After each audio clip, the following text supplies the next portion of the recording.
In a world where coaches are crazy and referees are blind, there's always something to talk about. Dixie Football Fanatics with Chet and Bill. Mom! Billy's hogging the microphone again. Dude, seriously? Finally, some people with brains. Whatever. Yippee. Dixie Football Fanatics is on right now, kids. Oh, this is too good. I like it.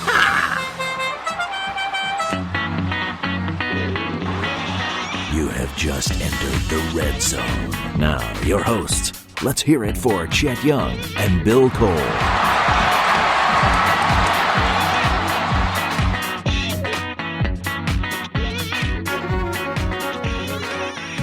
Hey, Bill, all right, another great weekend of college football is in the books, and we've got another one coming up this Saturday. And by the way, Bill, this is a monstrous Saturday for football in the SEC. By far the best Saturday of the year. You're so right, Chad. We got 6 conference games coming up, starting with a couple of them at 11 o'clock Central Time, Florida and Tennessee, and A&M playing Mississippi State, which is 2 top 12 teams, and then several more games. So it's going to be a great weekend. I can't wait to get into it. I can't either, Bill, and I'm actually going to be attending the Tennessee-Florida game. I'm going to leave out on Friday to head up toward the Knox Patch, and then Saturday I'll be there with another 102,455 people as we try to orange and white Neyland Stadium. Yeah, I saw that the effort to do the checkerboard in the stands is going to be, I saw a picture of how it's going to look. It's going to be cool. You know, it's really going to be a good matchup.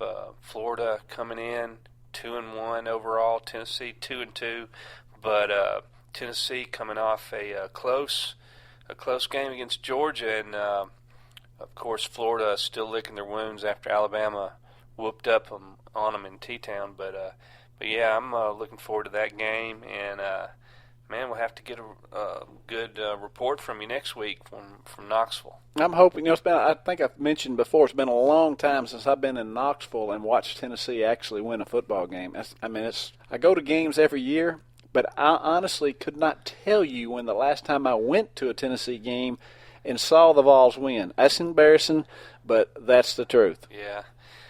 I've actually I've been up there one time for the Alabama-Tennessee game, come away happy, so being an Alabama fan. But, yeah, that's tough, going to your home stadium and, not walking away without seeing a victory in a long time. So I know the Vols are hopeful, and, this may be the Saturday. There's a good shot at it. But this past Saturday was, if you would have told me that if Georgia was 17.5-point favorites, Bill, and if somebody didn't know that they were 17.5-point favorites and they watched the game, you'd say, hey, there's two even football teams playing. That game was that close. That game could have went either way. Tennessee played an excellent game on Georgia's home turf. Even considering how many true freshmen Tennessee started, and even considering losing Justin Worley for 3 series, and that might be what actually cost Tennessee the game this past Saturday. Other than, I hate going into calls, saying there were some bad calls, but I've got to mention 3 in particular that went against Tennessee, and see if you agree with me, by the way. When Nathan Peterman came into the game, one time he was being rushed, kind of out of the pocket. He didn't quite break the tackle box, and he threw the ball away. But there's 2 receivers over on the side that he threw it away. One behind the line of scrimmage, and one it was like a back, and another one just barely across the line of scrimmage. And he called an intentional grounding. That's 1. 2 is Tennessee called a fair catch on the 10-yard line, and Georgia drilled our guy. No penalty. Ball's down at the 1. All right, then we end up turning the ball over in the end zone. And the other one, Bill, I don't know if you caught this one. The last series of the game, Georgia's got the ball, okay?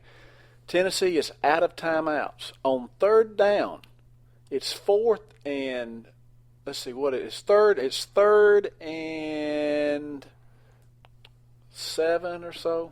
and Tennessee stops Gurley on the 29.5-yard line. Well, the refs spot the ball 3.5 yards further than he made. Okay, so making it fourth and 3 or 4 when it should have been 4th and 7. That's a fact. Unbelievable. And I can show you the pictures of it, but. That certainly hurt Tennessee. I don't mean we'd have won, but that certainly hurt the Vols. But overall, the Vols played an excellent football game. Yeah, they definitely did. That last instance you just described, was that after Gurley had broke the long run for the touchdown and he ended up getting a first down there on that? Yeah, this is the last series of the game. This is after Tennessee does the onside kick. And by the way, the refs made Tennessee hold the ball with one finger on the onside kick. Made them do it. I guess that's why Coach Jones was so animated. Or was it? I don't know. Was he never saying heard an excuse for that, but maybe he was fussing at one of the coaches, like, why you have him that may hold be what the it ball? was. The refs made them do it. And if most of the kickoffs that day were somebody was holding the ball. I guess it was sort of windy out there, but it still made us do it on an onside kick. I don't think they can make you do it. But well, they did. I mean, you wouldn't think they could make you. Unless, that's the other thing. Butch sent a few things into the refs and said, "Hey, these are some calls," and there's a couple of them. The SEC said, "You know what? You're right. We missed it." And it's like, oh well, you're just hung up with it. Yeah. Tennessee came away. I mean, with leaving such a good impression that folks are talking all week. They looked like an impressive team. Should have won that game or could have won that game easily, and. Georgia, they're not the best team out there. If you take away their superstar, they're a pretty average team. But Gurley, I mean, that guy, like I said, he may be the best running back in the country. That guy's a hoss. But yeah, I'm looking here at the scoring recap. Ended up 35-32. A nice fourth quarter. Tennessee scoring 15 and Georgia 14. So. Yeah, a tough loss for the Vols, but if they can use that to their advantage to get better this week. Definitely showing progress, without a doubt. There's other games going on this past weekend. You had the big Kentucky Vanderbilt game where Kentucky, I think it was the first. It's a conference win for Kentucky. That was in several years. It broke a 17-game losing streak in the SEC. Little sound effects there for you from the game. But, Kentucky got back in the win column in the conference. And did you realize that Vanderbilt's lone score came on a defensive touchdown? They're leading the country in non-offensive touchdowns this year. They've got like 6 on the year. Vandy can't score offensively hardly, except against South Carolina. Magically, last week, they had 365 yards of total offense against the Gamecocks. I mean, how does that happen when Vandy's this bad? I know. I think that tells us something about South Carolina. I mean, we'll get to that they've been torched by a couple of teams this year. But yeah, Vandy, Kentucky, kind of a ho-hum game there, but Kentucky gets the win. Ole Miss, lackluster win against Memphis, which is not the worst Memphis team you've ever run across, but they ended up winning 24-3. I think Memphis played UCLA a good game, right? Yeah, and that game was 7-3 Ole Miss going into the fourth quarter. So that's one of the reasons we'll get to the picks later, but that's one of the reasons that I'm not going to pick Ole Miss to beat Alabama. I don't care if they are playing in the Grove or whatever. I don't see it happening. I don't see Ole Miss beating. We'll get into that later, so let's go ahead and buy that. Yeah, that we mentioned earlier. South Carolina takes another loss in the SEC East. Missouri beats them. Missouri comes back, scores 14 in the fourth to win 21-20. That definitely ended Spurrier's 3-year run of 11-1 regular seasons. He had 3 years in a row that South Carolina had went 11-1 during the regular season, which is a first for. That's a fact. It's a first for South Carolina. And what's interesting about Missouri is they didn't play good against South Carolina up until I guess the fourth quarter, and I think Matty Mock finally came through against the Gamecocks. But Missouri lost to Indiana the week before at home. Yeah, Missouri's not, was getting a little more respect last week, and then, like you said, they lost to a Big Ten bottom division team in Indiana, but then they come back and did I say that right? I think I started to make a joke about it. Isn't every team bottom in the Big Ten? Well, you've got your Michigan State and the Ohio State and Wisconsin, and then Penn State and everybody else pretty much. But yeah. Missouri, I think Missouri, the East is wide open. That was Missouri's first SEC game, 1-0 in the conference. So the only team from the East that hadn't lost an East Conference game. How about that? Really? Yeah. Okay. Well, we had that one. We had a nice game featuring Arkansas playing Texas A&M. That game was played at the AT&T Stadium in Arlington, Texas. That was your upset special of the week last week, right? You just about nailed it. I made my upset special midweek. Last week, Wednesday, had Arkansas winning, and then as the week went on, I kept seeing more and more. You may recall a lot of commentators were picking Arkansas to win that game, and sure enough, I tuned into that game in the third and fourth quarter. Arkansas was looked like they had it won, didn't it? It really did. They were 28-14. They were running the ball all over Texas A&M there for a while. 28-14. I saw Arkansas advance down to the 3-yard line, and I said, man, I was doing some chores around the house. I said, let me go outside. It's about to be 35-14. Sure enough, something happened. A&M righted the ship, and the game ended up going in overtime, and A&M gets the win. A&M scores on the first play in overtime. Yeah, I did see that. That was impressive. But they put up some points in a hurry late in that game. One of the Kenny Hill had a big long pass. It was like a 1 or 2 play drive, and they did it in a hurry. Yeah, Arkansas squandered that away. They 59-yard pass from Kenny Hill. 2 minutes scored with.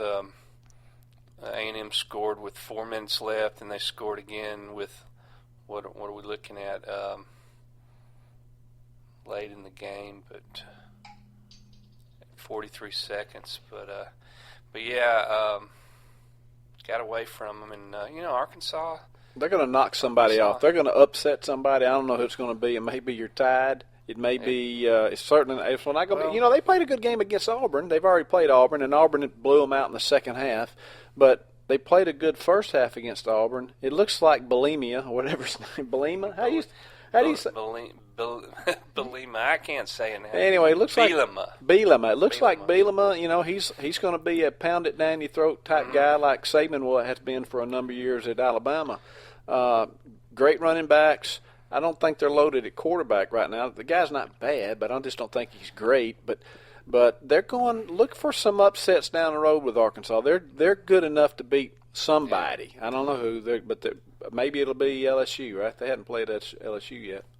No, I agree with you. They're like you said, they're built on Bielema's Wisconsin model. You might could say when he was up there. The big linemen running the ball, and they are definitely a power rushing team. And not a bad day from Brandon Allen, their quarterback. But they had 199 yards through the air. But they are definitely a ground game. So look for Arkansas to win some games this year. They're on the way back. Headed in the right direction. So. Now that's SEC for this past weekend. We didn't talk a little bit about Auburn.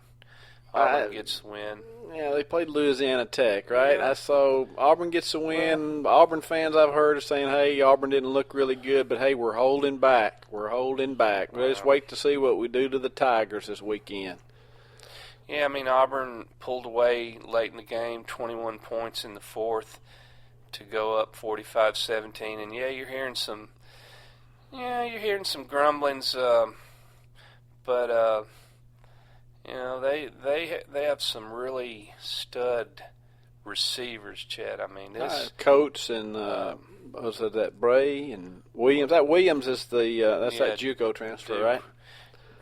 Quan Bray for him had a big game, 2 touchdowns, very nice little average, 3 catches for 30-yard average. So, yeah, Auburn rolling along and got a tough match this week.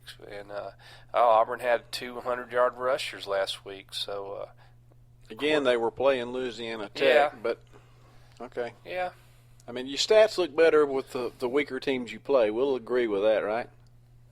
Should. Yeah. It's just like Tennessee plays Florida this weekend, but then next weekend they play Chattanooga. Odds are, Hurd or somebody's going to have a monstrous game against Chattanooga, right? It's going to happen. Right.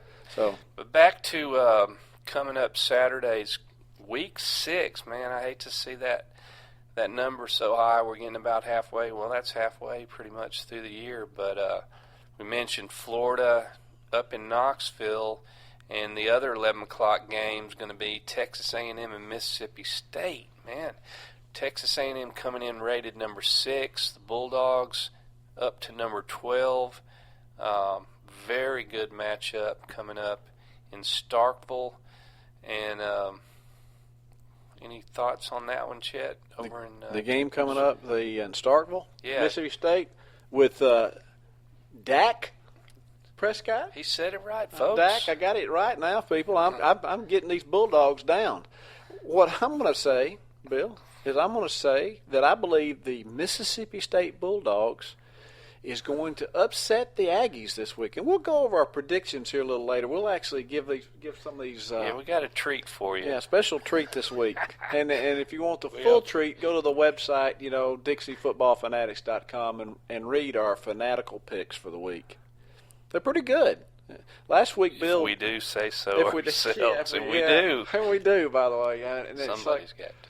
Bill had been picking the scores, and he told me this week that, hey, Chet, you need to become part of this. Give me your picks, and so head to head, Chet and Bill. So I decided I'd do a little 2, 3, 4 sentence write up, and I sent it off to Bill, and he saw it, and he liked it, and not to be outdone.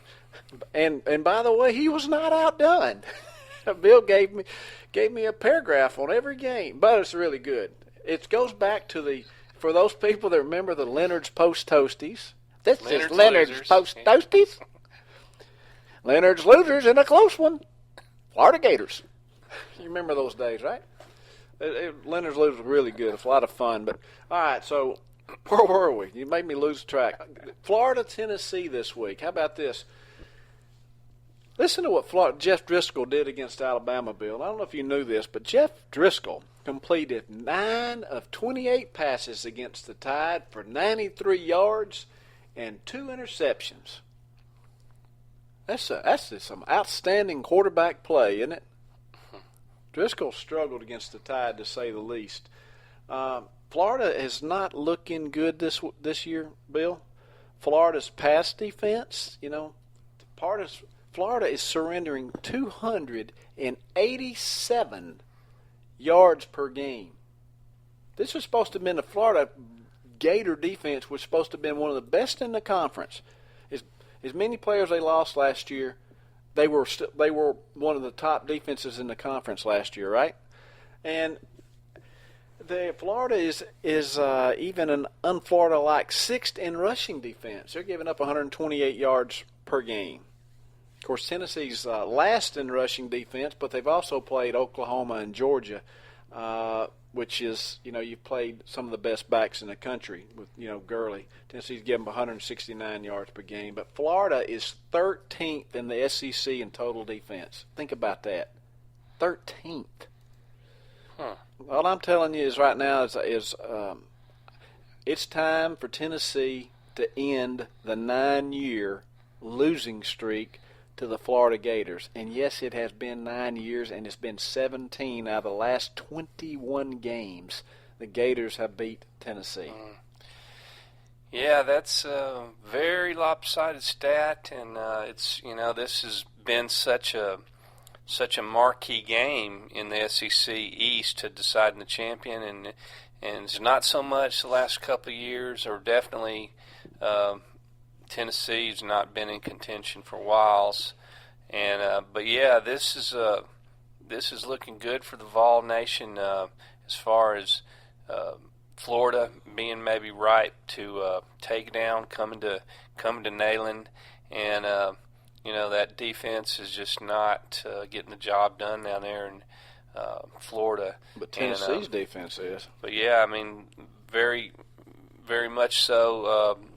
Some good things are happening at Tennessee, and this could be a small upset. I mean, is Tennessee favored by? They started out. Tennessee was like it's a close line. At one time, Tennessee was the underdog by a point. Somebody's telling me tonight they think that Tennessee may be a 2-point favorite now. So people saw the Georgia game, I think, and they realized that, hey, Tennessee may not be as bad as they were once thought to be. Even though they're the youngest team in the country and have played 22 true freshmen this year already, and by the way, I said last week they're probably going to play number 23. They didn't play him, Darrell Scott, running back, but I still say he'll play, and he'll probably play this week.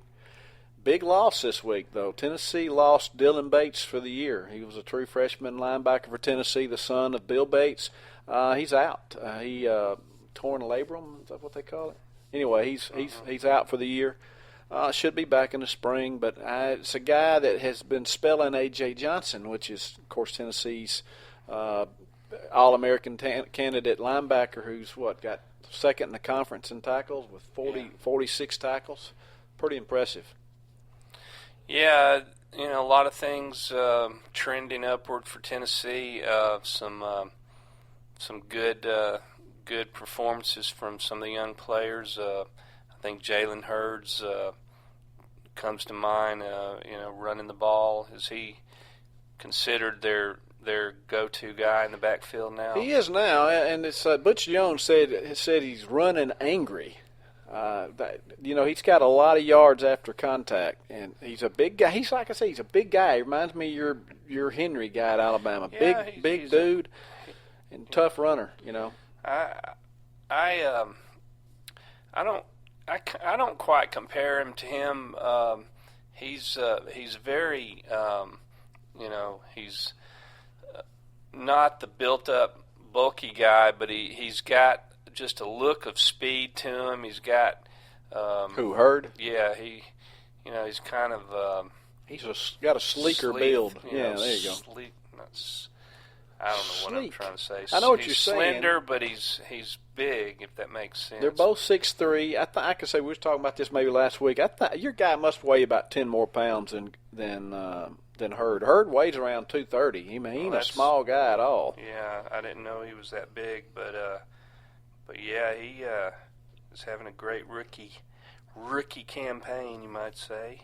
Hopefully we'll have Von Pearson back this week. There's talk that he might be back, which is a Tennessee's JUCO wide receiver that's is a game breaker, and hopefully he'll be back. Not going to have Josh Smith. He's out. But the receivers we got can do some damage, as you saw in the Georgia game. So it should be a good game, and we'll get to our predictions here in a little bit. Yep. Speaking of, I know you love some stats, but I pulled up the passing stats here. See Justin Worley in there at number 7, right behind Blake Sims. But yeah, Worley, you want him to be in the game. I think that's a given. Peterman had a little bit of a struggle there, but yeah, I mean, he's Worley's a deer in headlights.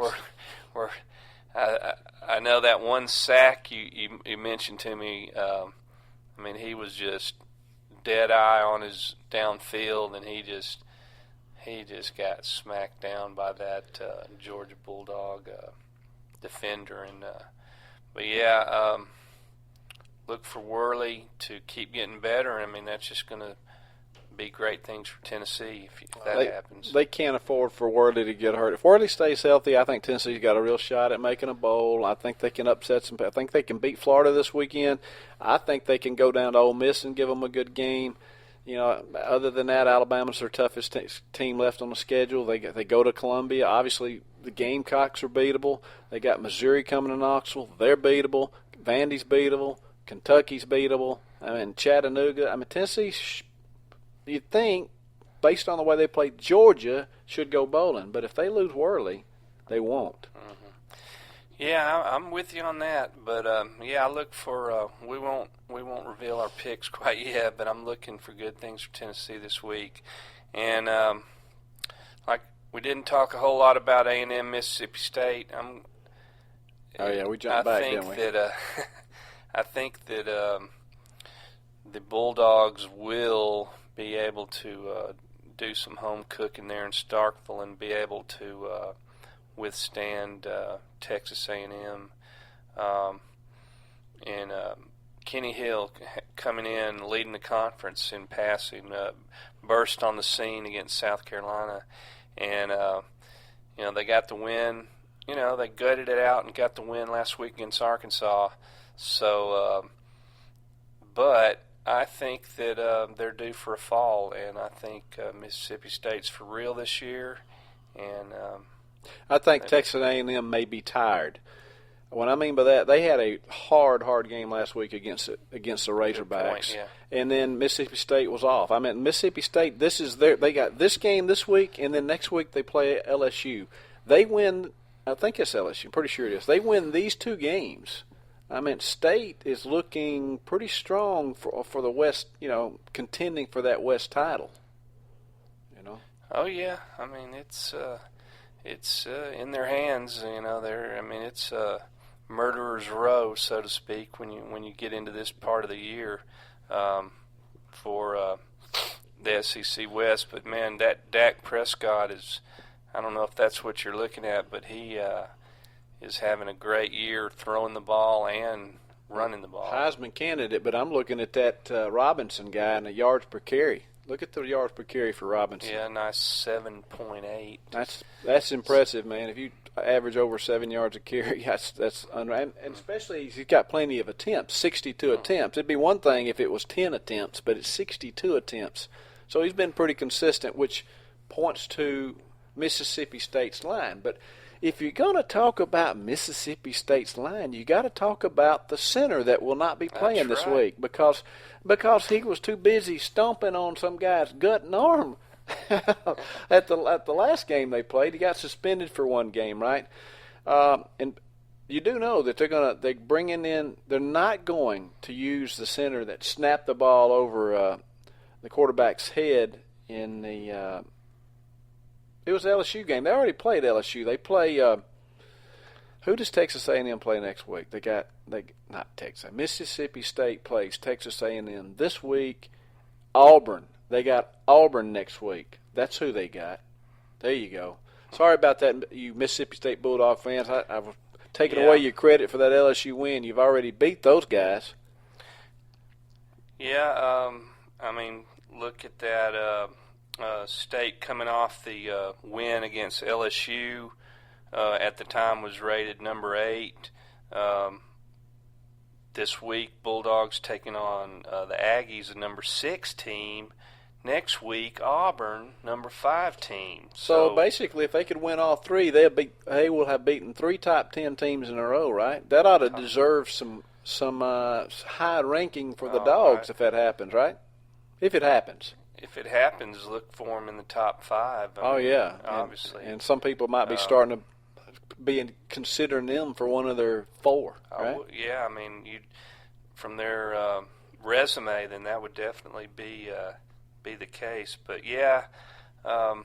that's going to be a good one. Hate that game's on the same time as Tennessee, Florida, but hey, it's good stuff for the home viewers. So let's move on a little bit. We to the mid-afternoon games. We got. We'll come back to Alabama, Ole Miss a little bit, but we got Vanderbilt and Georgia, which is not going to be. Yeah, let's not really talk that game. Gurley's going to run all over them. Yeah, they'll probably stop playing Gurley. Spoiler alert! I'm picking Georgia.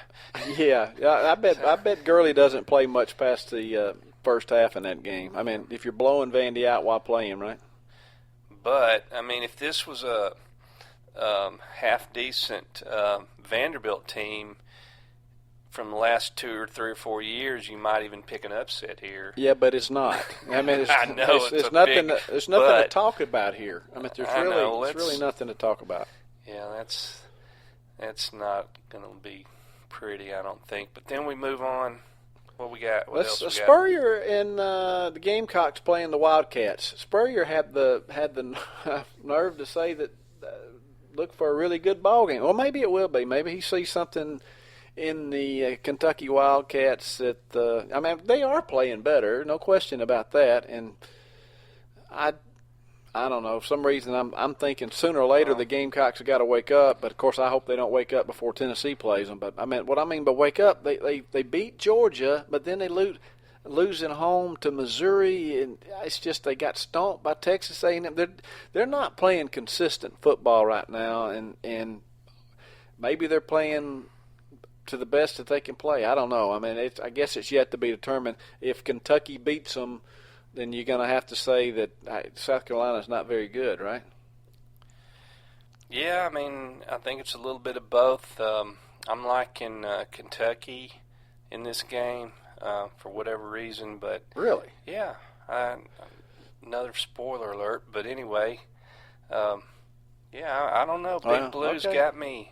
All right. I like their uniforms. I guess that's it. You like the blue uniforms? Well, okay. All right. I like their uniforms. LSU and Auburn. We'll just save your Alabama Ole Miss one for last before we get to our real picks. Yeah, Let's go to the LSU Auburn game. I think it's funny. I talked to a buddy of mine. Shout out to Mr. Barry Bowen, one of my favorite Auburn buddies. I've got a few of them that I like to talk football with. But anyway, Barry asked me who I thought was going to win the game between LSU and Auburn, and I told him I thought the Tigers were going to win, the Bengal Tigers. That LSU was going to upset Auburn this weekend, and he just jumped all over me because of it. It's like.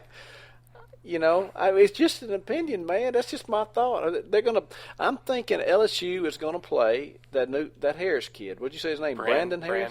They're gonna play Brandon Harris. And what little bit I've seen Brandon Harris play, he gives LSU a whole different dimension. They're a lot harder offense to defend when he's in there. He's good. I mean, he's a guy that Auburn recruited heavily. They wanted him. Of course, LSU got him. He's a freshman quarterback. I can say what little bit I've seen, he looks impressive. Granted, they're going up against an Ellis Johnson coached defense of the Auburn Tigers, but I think Johnny Chavis will have LSU's defense ready to play and ready to contain Nick Marshall. So that's just my thought. Maybe it's wishful thinking. Maybe I just want Auburn beat. But anyway. That was my pick. Yeah, I'm not the biggest promoter of the Auburn Tigers, but I think that they'll prevail in this game. LSU, I'm not sold on them. I think LSU is a young team. When you're talking about the freshman quarterback, he looked good against New Mexico State, granted, but. Auburn is battle-tested, coming off they're defending conference champs. On the road, they beat Kansas State this year. Just an awesome receiving core down there. You got Duke Williams, you got Sammy Coates, Quan Bray had a monster game last week. Lewis kid has made some big plays. 2 stud running backs, Artis Payne, Corey Grant, when he gets in, has got a nice 6.5-yard average. 2 good quarterbacks in Marshall and Jeremy Johnson. And Jeremy Johnson may be the better one, really. But anyway, Nick's pretty hard to stop.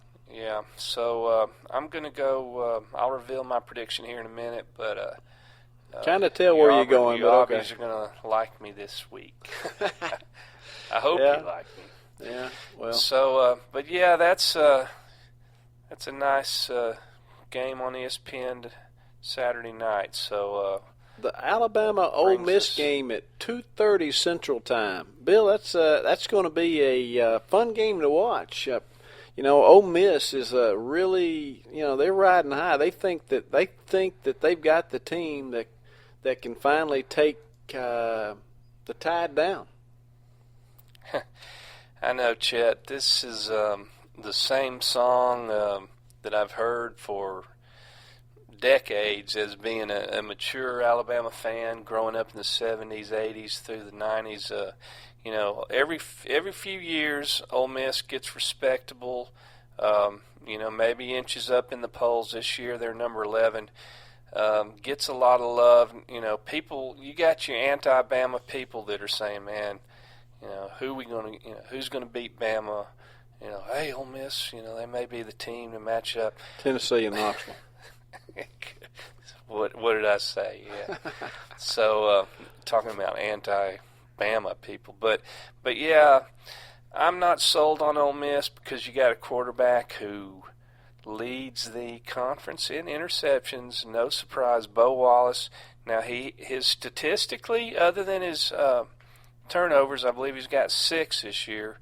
Bo's had a good year, but some He's of the competition. either hot or cold. Yeah, I mean the guy looks good. When he goes bad, it's really bad. So,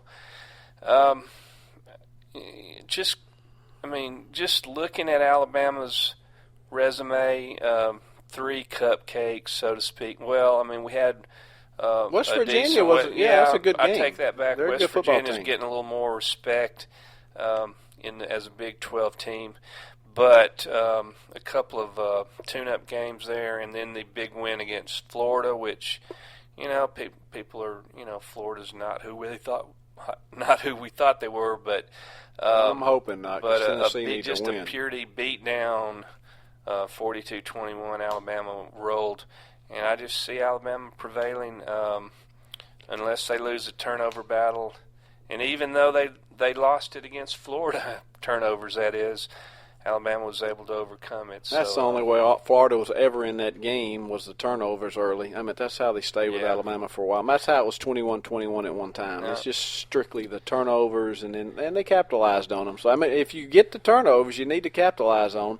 And Ole Miss, in my opinion, is going to need turnovers to beat Alabama. We're going to get to our predictions, but you can probably have an idea what I'm going to say, too, on that game. Anyway. Yeah, Ole Miss has got a nice team. You hear them talked about as being the best defense in the conference by a lot of people. So, Alabama's strong defense too, and it's going to be a good one. So that will be interesting because Florida's not been getting a lot of pressure like they normally do on quarterbacks, and Alabama. It'd be interesting if Ole Miss can really put some pressure on Blake Sims to see if how well Blake really handles some serious pressure. I don't know if he's had any serious pressure on him this year, but Alabama's got a lot of go-to guys. I mean, if he's getting a lot of pressure on Blake Sims, hey, there's nothing that's going to you do a draw, a quick draw to Yeldon or Kenyon Drake or however you say his name, or you just decide, let's just line up and pound them with Henry.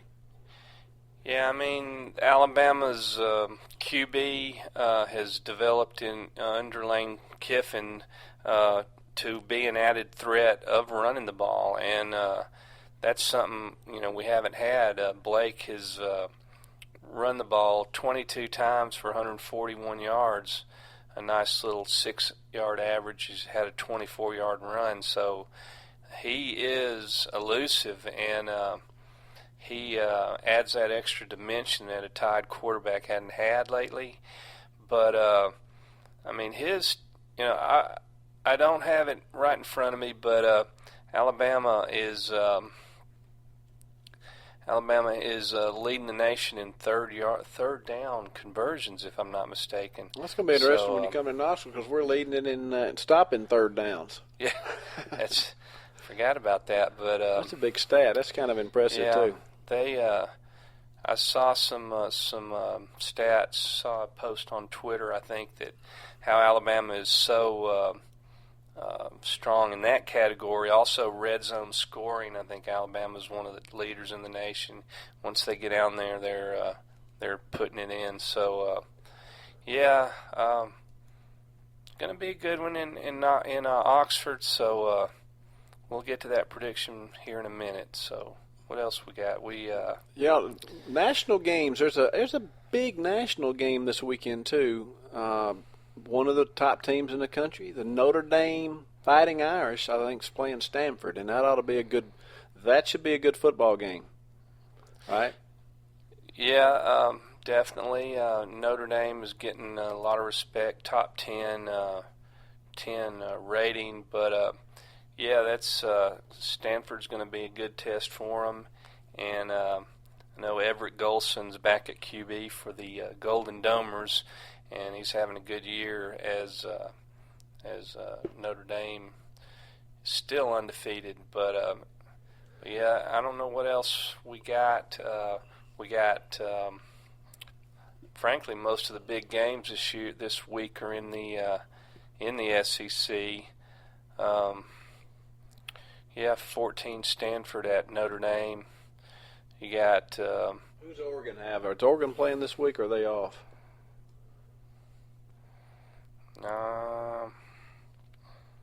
We don't have that right in front of us. We got Nebraska and Michigan State's a good matchup. I think Nebraska's playing pretty well, and Michigan State's probably the best team in the Big 12. Saying a whole lot. We'll get to our predictions here pretty quick, but just real quick, are you sticking with your four? I mean, you got the four teams that you think right now would be your four playoff teams? I think I kind of threw out the picks of not really going too far out on a limb with Alabama, Oregon, Oklahoma, and I think I had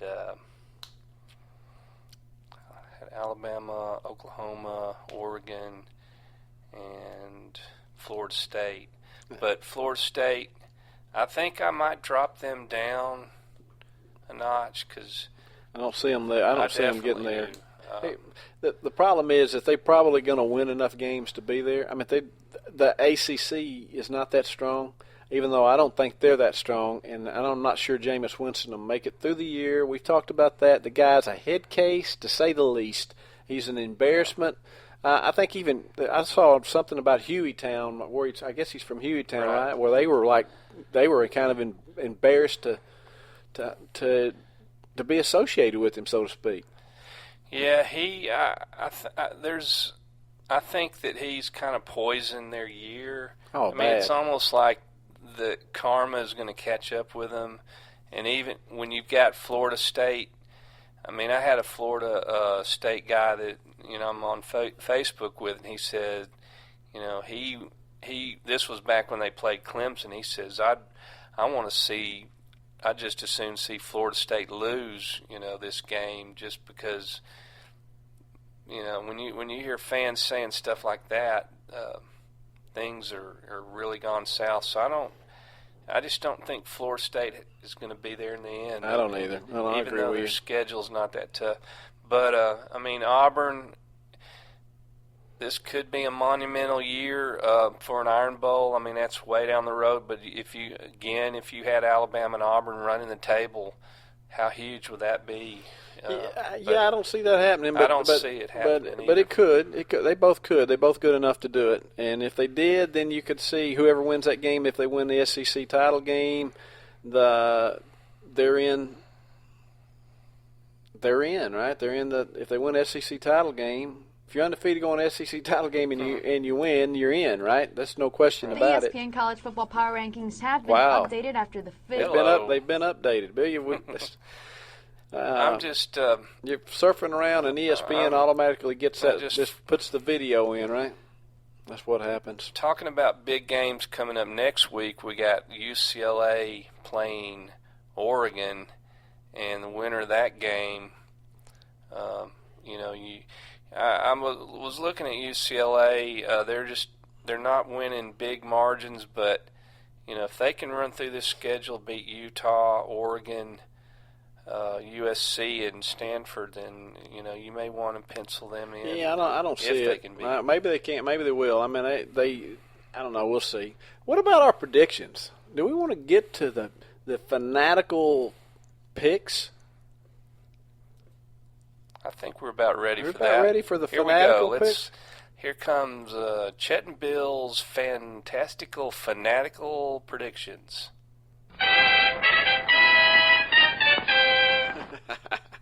All right. Well, let's see. We'll just pick and choose about. You want to do 3 games? We'll do the Sure. Tennessee-Florida game. We'll do the Alabama-Ole Miss game, and we'll do the Auburn LSU game. How about that? Let's do it. All right. Well, here's my pick, Chet's picks for the Tennessee-Florida game. Muskrat and his Gators have wandered out of the swamp and are hoping for a big taste of orange juice come Saturday. Not this time. The Gators lose their tail, and Muskrat is sent packing. Butch and his sharpshooting Vols defend the Generals' home turf. Butch slapping Vols, 31. Gator Rats, 20. What is your pick? Butch slapping Vols. Butch 31. slapping Vols. All right, yeah, 31-20 is the Chetster's pick on that. Let's go to. Let's read your book on this one. Mine was shortened to the point, but anyway, let's go, Big Bill. Muschamp brings his Gators north to Knoxville after a Bama beatdown 2 weeks ago. His bud is on the hot seat, and a loss to the Vols would crank the knob even hotter. Florida hopes to get back on track and avoid another dismal season.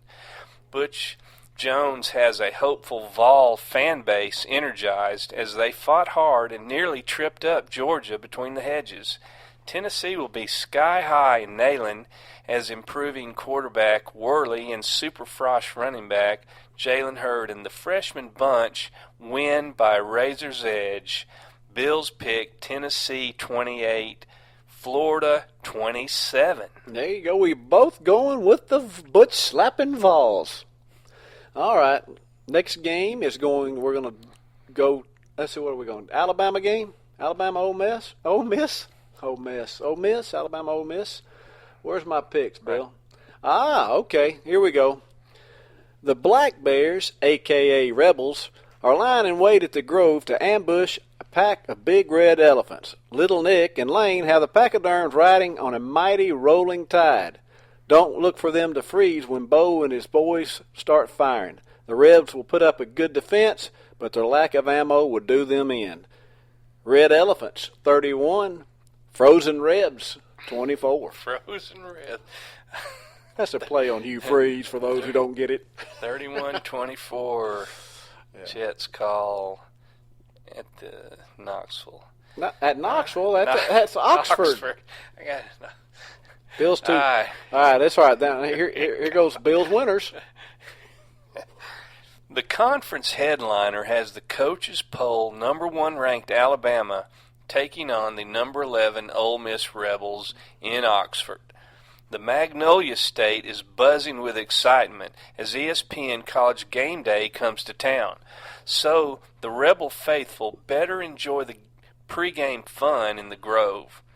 I've seen this scene many times before. This is the SEC's most lopsided rivalry as the Tide leads all time on the field 51-8 and 2 ties. Since 1970, Bama leads this series 29 wins to 5 losses. Saban's boys are getting better each week, and Kiffin's offense, led by Blake Sims and Amari Cooper, is rolling strong. I see a competitive game into the third quarter, and Bama's running attack prevailing in the fourth. If Bama wins the turnover battle, Bo Wallace, the interception man, a 3 TD win is possible.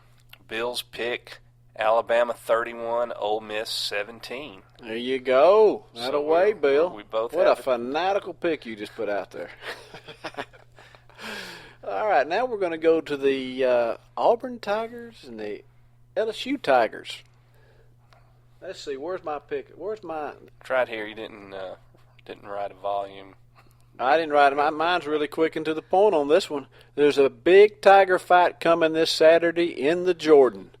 One appears to have less fight than the other. Appearances can be deceptive. Look for the Tigers to prevail. The Bengal Tigers. Less is more Tigers, 34. Aubie's 27. Woo! There you go. LSU winning 34-27 is Chet's pick of the week.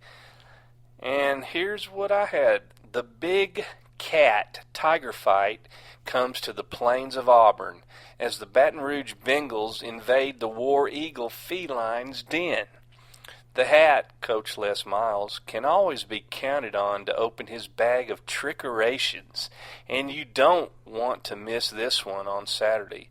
The Purple and Gold Tigers have found a QB in freshman Brandon Harris, who led 7 TD drives in his many possessions in their 63-7 rout of New Mexico State. LSU is getting major love this week, but I see Nick Marshall and his super receivers prevailing in this one. I've got Auburn winning 31, LSU 27. And that's just a taste of the fanatical picks of the week from Chet and Bill. That's a lot of fun. Remember, guys, you can go read the rest of them at DixieFootballFanatics.com. I know that was some good stuff, if we do say so. I enjoyed it. Now I know that I've got a competition going with you now, Bill. Now that you write these nice write-ups. But hey, both of them were good. I think you did a good job. Yeah. I think I did a good job. You inspired me, and we both. I think we had a good time with it. And, we did. That's what we're here for. All right, Bill. Listen, we're on into the show again, and we're enjoying ourselves so much. But it's probably about time that we called it a week for this podcast. As much as I could talk all night, and probably would. Yeah, I mean it's been a lot to talk about this week, and really looking forward to Saturday. And I know you are, because you're going to be up there in Knoxville. Man, I don't know if you've seen the weather, but it's going to turn cool. It's supposed to be nice. cold, about in the low 60s in Knoxville. So yeah. Actually, kind of looking forward to that. That's 60s is not bad as long as the wind's not blowing, right? It ought to be pretty good. Yeah, it'll be good weather. Yeah, I know. Folks might be a little disappointed, but I'm going to be out of pocket next week, taking a little family vacation down into Gatorland. Are you going to call in, or are we just going to? Or are we just going to have? Am I going to have to get a stand-in guest for you? I think I might be able to do a remote call in. Let my opinions be heard. And that they will. Oh my word! Anyway, all right, Bill. I'd like to call it a do for the week. A do? Is that? Say adieu. Adieu. I'm through. Adieu. I'm through for the week. If you're listening to us now, folks, we love you, because you're diehard fanatics. You're 53 minutes into a podcast, and you're our kind of folks. Hey, but bear in mind, we have not thrown any commercials at you, so it's commercial free. It is. It is commercial. Other than, please check out Dixie FB Fanatics on Twitter, DixieFootballFanatics.com, and our Facebook page, Dixie Football Fanatics. I know you said it all there. There's a lot of ways to find it. I asked somebody this week, I said, have you listened to the show? And, I kind of wanted to get a reaction, a man on the street, listening. So I said, man, have you heard our show? And this is what he said.